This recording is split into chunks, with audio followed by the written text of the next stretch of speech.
स्वागत है।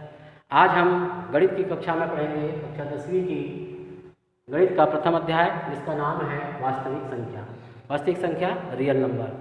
पिछली कक्षा में हमने पढ़ा था कि वास्तविक संख्या क्या होती है और किस प्रकार से बनती है। हमने देखा कि विभिन्न प्रकार की जब संख्याएं होती है तो किस संख्या को किस प्रकार से डिवाइड करेंगे। जैसे कि अगर हमारे पास 1 से लेकर 9 तक की अगर संख्या है तो 1 से लेकर 9 तक की संख्याओं का कहा जाता है प्राकृत संख्या। इसलिए क्योंकि प्राकृतिक अंक हुए जिसमें 1 से स्टार्ट होगी और 9 पे एंड होगी। तो सबसे छोटी अगर हम प्राकृत संख्या की बात करेंगे तो वो 1 होती है, और सबसे बड़ी प्राकृत संख्या की बात करेंगे तो वो 9 होती है। जब हम उसमें एक 0 मिला देते हैं तो 0 मिलाने से संख्या आगे बढ़ जाती है। 0 मिलाने से 1 के साथ जोड़ देंगे 10 हो जाएगा, फिर 11 हो जाएगा, 12 हो जाएगा, इस प्रकार वो अनंत तक चली जाएगी। कहने का तात्पर्य ये हुआ कि अगर हम प्राकृत संख्या में 0 मिला दें तो संख्या का विस्तार होता है वो पूरा अनंत तक चला जाता है। मतलब जब 0 मिल जाती है तो संख्या पूर्ण हो जाती है, इसलिए उस संख्या का नाम होता है पूर्ण संख्या। तो पूर्ण संख्या को हम कहेंगे कहाँ से स्टार्ट हुई, 0 से स्टार्ट हुई और अनंत तक गई। फिर कुछ संख्याएं हमारे पास में आई थी जो ऋणात्मक संख्या के रूप में होती थी। तो ऋणात्मक ऋण 3, ऋण 4, ऋण 5, ये ऋणात्मक संख्या क्या थी, 0 से भी छोटी संख्याएं थी। जब 0 से भी छोटी संख्या आई तो इन संख्याओं को हमने क्या किया, इनको भी उसी संख्या के साथ में मिला दिया। जब उन्हीं के साथ में मिला दिया तो ये संख्या कहलाती है हमारी पूर्णांक संख्या। तो पूर्णांक संख्या 5 शुरू हो रही है, अनंत से स्टार्ट हो रही है ऋणात्मक पक्ष में, 0 पे आके वो पूर्ण हो रही है और फिर पूर्ण से आगे वो फिर से उस विस्तार हो रही है। मतलब 0 माइनस भी तब चलेगी और ये प्लस तरफ भी चलेगी, बीच में होगा 0, तब ये हो जाएगी क्या अपनी पूर्णांक संख्या। फिर क्या हुआ इसमें कि कुछ संख्याएं और आई जो कि बटे के रूप में थी, जैसे p/q। इसको हम परिमेय संख्या के रूप में लिखते हैं, जो भिन्न संख्या होती थी। तो भिन्न संख्याओं को भी हमने उसमें ऐड कर दिया। जब भिन्न संख्या उसमें ऐड हो गई तो ये कहलाई हमारी परिमेय संख्या। अब परिमेय संख्या में क्या हुआ, परिमेय संख्या में प्राकृत संख्या भी आ गई, पूर्ण संख्या भी आ गई और पूर्णांक संख्या भी स्वयं हो गई। फिर इसमें क्या हुआ, कुछ संख्याएं जो हमने बटे के रूप में लिया तो परिमेय संख्या हो गई, यानी परिमेय संख्या भी उसी में शामिल हो गई। इसके बाद में जब परिमेय आई तो क्या हुआ, अपरिमेय भी आई। अपरिमेय संख्या में जैसे √2, √3, √4 जो रूट वाली संख्याएं थी वो संख्याएं भी शामिल हो गई। तो रूट वाली संख्याएं जब शामिल हो गई तो ये एक ग्रुप बन गया 5 संख्याओं का। इन 5 संख्याओं को एक साथ रूप में सम्मिलित रूप से कहा गया है, वो है क्या हमारा वास्तविक संख्या। तो वास्तविक संख्या के अंतर्गत हमने पिछले अध्याय का रिपीट करते हुए देखा। अब हमको इस कक्षा में पढ़ना है यूक्लिड विभाजन प्रमेय का। यूक्लिड विभाजन प्रमेय का कुछ और नहीं है। जब हम छोटी क्लास में भाग देते हैं तो किसी संख्या का किसी छोटी संख्या का किसी बड़ी संख्या से भाग करते हैं तो भाग करने पर हमको कुछ राशि भागफल के रूप में प्राप्त होती है, कुछ राशि हमको शेषफल के रूप में प्राप्त होती है। तो यहाँ हमने देखा कि जो दो धनात्मक पूर्णांक है, ये 2 धनात्मक पूर्णांक में क्या हुआ, 2 धनात्मक पूर्णांक की ओर भी है जिसमें a को b से विभाजित करते हैं। ये और भी जो धनात्मक पूर्णांक इस प्रकार है कि a को हमने क्या किया, b से विभाजित किया, तो हमको q जो है वो भागफल प्राप्त हुआ है, r जो है हमको शेषफल प्राप्त हुआ है।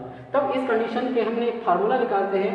तो हमने उस फार्मूला का नाम दिया था, पहले हमने पढ़ा था, भाज्य बराबर भाजक गुणित भागफल धन शेषफल। ये हमने इसके पहले पढ़ा था, ठीक है। तो यहाँ पर जो भाज्य था वो भाज्य क्या हुआ है हमारा, जो बड़ी संख्या है ये है, बराबर भाजक क्या था हमारा, भाजक है हमारा b, गुणित भागफल क्या मिला हमको, भागफल मिला था हमको यहाँ पर q, और धन शेषफल क्या मिला है हमको r। तो यहाँ पर लिखा हमने a बराबर bq प्लस r। a बराबर bq प्लस r को ही यूक्लिड विभाजन प्रमेयिका के नाम से जाना जाता है। पर यहाँ पे एक सिचुएशन ये आती है कि यहाँ पर जो r का मान होगा वो 0 से बड़ा या उसके बराबर हो सकता है, और b का मान जो होगा वो r से हमेशा बड़ा होगा। r से बड़ा होने का मतलब यह है कि जब हम भाग दे रहे हैं तो भागफल में शेषफल में जो प्राप्त हो रही राशि वो भाजक से हमारी छोटी होना चाहिए। मतलब भाजक क्या है हमारा, b है, तो जो शेषफल है वो b से कैसा होना चाहिए, छोटा होना चाहिए। और जो 0 है वो a का जो मान है वो कहाँ से लेके चलेंगे हम, वो r के मान से हमेशा उसके 0 या उसके बराबर। r का मान जो होगा वो 0 से बड़ा या उसके बराबर, यानी रिमाइंडर जो बचेगा वो 0 भी बच सकता है हमारा या उससे बड़ा भी बच सकता है, लेकिन r का मान 20 से कभी भी बड़ा नहीं हो सकता है। तो हम इस सूत्र के द्वारा और इस हमारा विभाजन सूत्र जो है भाज्य और अभाज्य गुणित भागफल धन शेषफल, इसके माध्यम से हम कुछ सवालों को हल करने का प्रयास करते हैं। तो देखते हैं, हम यहाँ पे एक सवाल लेते हैं, उसमें हम a b और b, a b q और r के मान निकालने का प्रयास करते हैं। जो संख्या है जैसे कि हमारे पास उदाहरण के तौर पर लेते हैं हम, जैसे कि पहला उदाहरण है हमारे पास में विभाजन प्रमेय में हमने देखा कि दो धनात्मक पूर्णांक a और b था। जब हमने छोटी संख्या यानी कि b को जब b से जब a को विभाजित किया तो हमको r रिमाइंडर प्राप्त हुआ था और साथ में कोशिएंट के रूप में हमको भागफल के रूप में हमको क्या प्राप्त हुआ था, q प्राप्त हुआ था। तो हमारा यूक्लिड विभाजन प्रमेय का बनेगी हमारी a बराबर b गुणित q धन r, जहाँ r का मान 0 के बराबर भी हो सकता है या बड़ा हो सकता है, लेकिन वो हमेशा b से छोटा होगा। एक एग्जाम्पल लेते हैं हम कि वो एग्जाम्पल क्या है, 21 और 35। यहाँ पर हमने देखा कि 21 जो है वो छोटी संख्या है और 35 जो है वो बड़ी संख्या है। तो हम a का मान कितना लेंगे यहाँ पर, बड़ी संख्या यानी कि 35, और b का मान यानी कि छोटी संख्या यानी कि 21। तो हम क्या करते हैं, 35 में भाग करेंगे किसका, 21 का। एक रफ वर्क करके लिखते हैं, यहाँ पर 21 से भाग करते हैं किसको, 35 को। एक बार भाग जाएगा, 21 एकम 21 आएगा, घटाएंगे तो 5 में से 1 गया, कितना बचा 4, यहाँ पर बचा 1। फिर यहाँ पे 14 आ गया हमारे पास, 14 को फिर से हम क्या करेंगे, 21 से भाग कर देंगे। तो 21 में भाग करने से क्या होगा, 14 एकम 14 बार जाएगा और फिर हमको क्या मिलेगा, 21 में 14 घटेगा तो 7, और फिर हम 7 को फिर से 14 से भाग कर देंगे तो कितना हो जाएगा, 7 दूनी 14, और ये हमारा कट गया। ये हमारा निकल गया रिमाइंडर। अब रिमाइंडर जो मिला हमको कितना मिला, 0 मिल गया। ठीक है, ये इसको कह लेते हैं, पिछली कक्षा में हमने इसको पढ़ा था सतत विभाजन प्रक्रिया। इस सतत विभाजन प्रक्रिया के द्वारा हमने देखा कि 21 को पहले 35 से भाग किए तो एक भागफल मिला, और 21 अपने को 14 जो है शेषफल प्राप्त हुआ। अगर यूक्लिड विभाजन प्रमेय की बात करें हम तो कितने सिरे से हमारे पास एक स्ट्रक्चर तैयार हुआ। इस स्ट्रक्चर में हम अगर लिखें तो किस प्रकार से होगा, a का मान कितना हुआ हमारा 35 हो गया, 35 बराबर b का मान कितना हुआ है हमारा, b कितना आया था, b हमारा हुआ 21, और इसमें q का मान कितना निकला हमारा 1, और फिर शेषफल कितना बचा हमारा 14 बचा। इसी को अब जब हमने सतत चलाया तो सेकंड बार में क्या हुआ, अब यहाँ पर बड़ी संख्या कौन हो गई, 21 हो गई, छोटी कौन हो गई, 14 हो गई। तो 21 क्या हो जाएगा हमारा a का मान, और 14 क्या हो गया हमारा b का मान। q का मान इसमें कितना गया, 14 एकम 14, यहाँ पर q आ गया। पहली बार में 1 q हुआ था, दूसरी बार में 1 q हुआ, तीसरी बार में 1 q हुआ।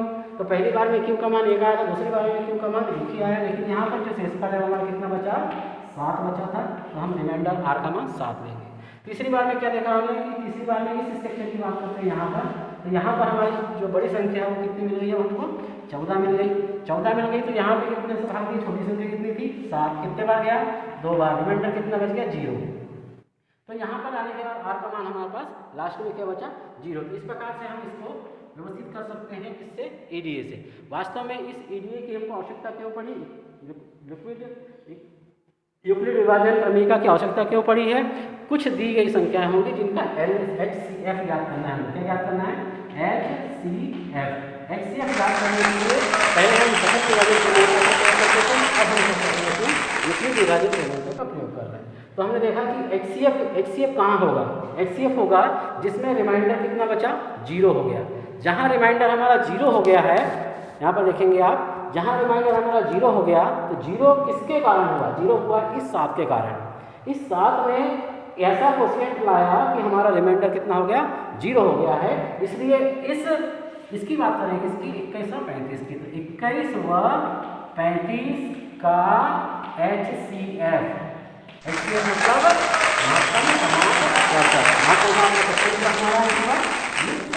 क्योंकि 7 से जो रिमाइंडर हुआ कितना हो गया 0 हो गया। जब तक हमारा 0 प्राप्त नहीं हो जाए तब तक हमको इसको सतत विभाजन करते हैं, और लास्ट में जैसे रिमाइंडर हमको 0 प्राप्त हुआ तो 0 किसके कारण प्राप्त हुआ है, इस 7 के कारण प्राप्त हुआ है। तो यही हमारा क्या होगा, इसका HCF होगा। चलिए अगले उदाहरण की बात करते हैं हम। अगली कक्षा में जब देखेंगे कि अन्य जो उदाहरण है, जैसे कि हमारे बुक में दिया हुआ है, इन बुक्स के उदाहरण भी ले सकते हैं। एक प्रश्नावली 1.1 का उदाहरण है, प्रश्नावली 1.1 का पहला सवाल है, 1.1 का पहला सवाल 135 व 225 का EDA से HCF ज्ञात करें। ये हमारा सवाल है, इसको हम अगली कक्षा में पढ़ेंगे और तब तक के लिए आपका होमवर्क होगा। ठीक है, अगली कक्षा में आपको होमवर्क दिखाना है और फिर हम इसी सवाल को हल करेंगे। ठीक है।